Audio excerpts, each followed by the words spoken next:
This is exclusive hot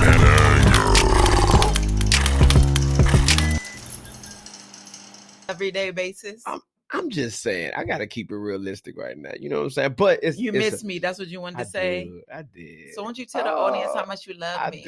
I do. But we ain't got time for that because it's so much. We just gonna cut that part short.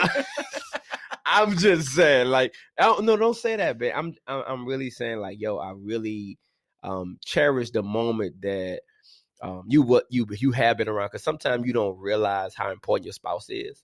And so for me, I really enjoy, like, wow, I really cherish every moment that you have been around. So it's like, wow, not having you, I can just imagine, like, wow, what if something happens? You know what I'm saying? Like, that life still got to go on, but it's like, that's deep. Nah, you had thought about it that way. Just keeping it real. You know what I'm saying? Real. Just keeping it real. So, so just thinking about what we, you were just asking me. Funny thing is, I sent some to a few of my friends on Instagram about, it says it's a post from Viola Davis, and it was wonderful. Okay. Just in terms of, I say Black women in particular, because I just feel like Black women in general deal with this.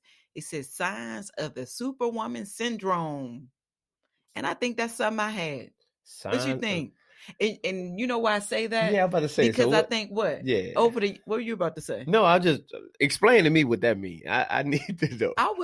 The reason why it kind of hit me, of course, when I go through the signs of a Superwoman syndrome, you guys will hear more. But I've said that, to people over years, including you, like this is a lot. I'm not Superwoman. I don't want to be Superwoman anymore. Like, I'm tired. I want to retire my cape.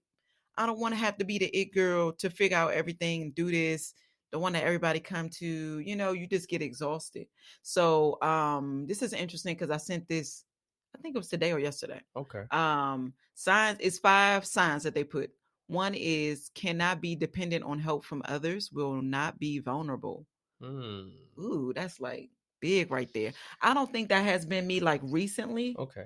But I would say like in my early 20s, definitely, like to feel like, you just got to do so much stuff on your own. Like nobody will be there for you. You just got to do it. It's like that independent woman type of thing. I don't think it's necessarily like we want to be like that, but sometimes you just feel like nobody's going to catch you when you fall, so you do it yourself, Yeah, that kind of makes sense. So that's one of them. Yeah. What do you think about that one? You think I moved past that point? I think I would say yes, but then also I would say the questioning part on it, because one of the parts kind of was more of like feeling. What was it again? Like feeling just it says like cannot be dependent on help from others. Yeah, like will not be vulnerable. Yeah, I feel like I'm vulnerable. You did get help from me, so you know what I'm saying. So I think the vulnerable part, yeah, like with other people, because sometimes you could be too nice, even in your job, and I'd be like, yo, have that ramification. I know in the past it's always been hard for me to ask for help, like even if I need it, and it's not because I thought I was Superwoman, it's because I don't want to be a burden on other people.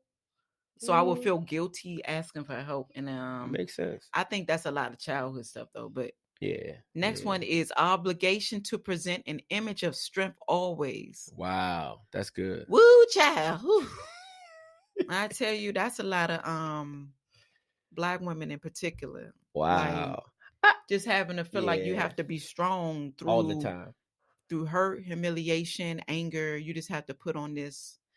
Okay, I'm calm and I'm strong and I'm all put together. And it's like, I think because we get labeled so many horrible things sometimes. So, but you know what? I'm glad you said that, because remember I called you when you've been having some beef, and so we ain't gonna even go there, because I'm gonna bring. Get through that. Oh no, we're gonna talk about it in the conversation. Yeah, we're gonna definitely talk about that. But at the same time, I remember, like you just said, that vulnerability, or just that feel like everything got to come on your shoulders.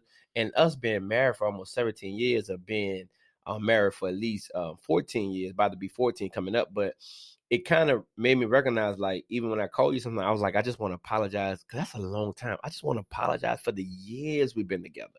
You know what I'm saying? Of all the hurt and the barriers. Like in the last week, y'all, I was touched by it. Like, that's the thing about relationships. And one of my friends asked about that a couple of weeks ago. Like, how do y'all do it? Like, you and Coach B seem to like manage stuff and get through stuff.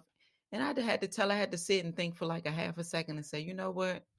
It's work. It's literally Yeah, it is. work. You have to put in work. It's not easy. Marriage is not for the faint or the weak, baby. Exclusive hot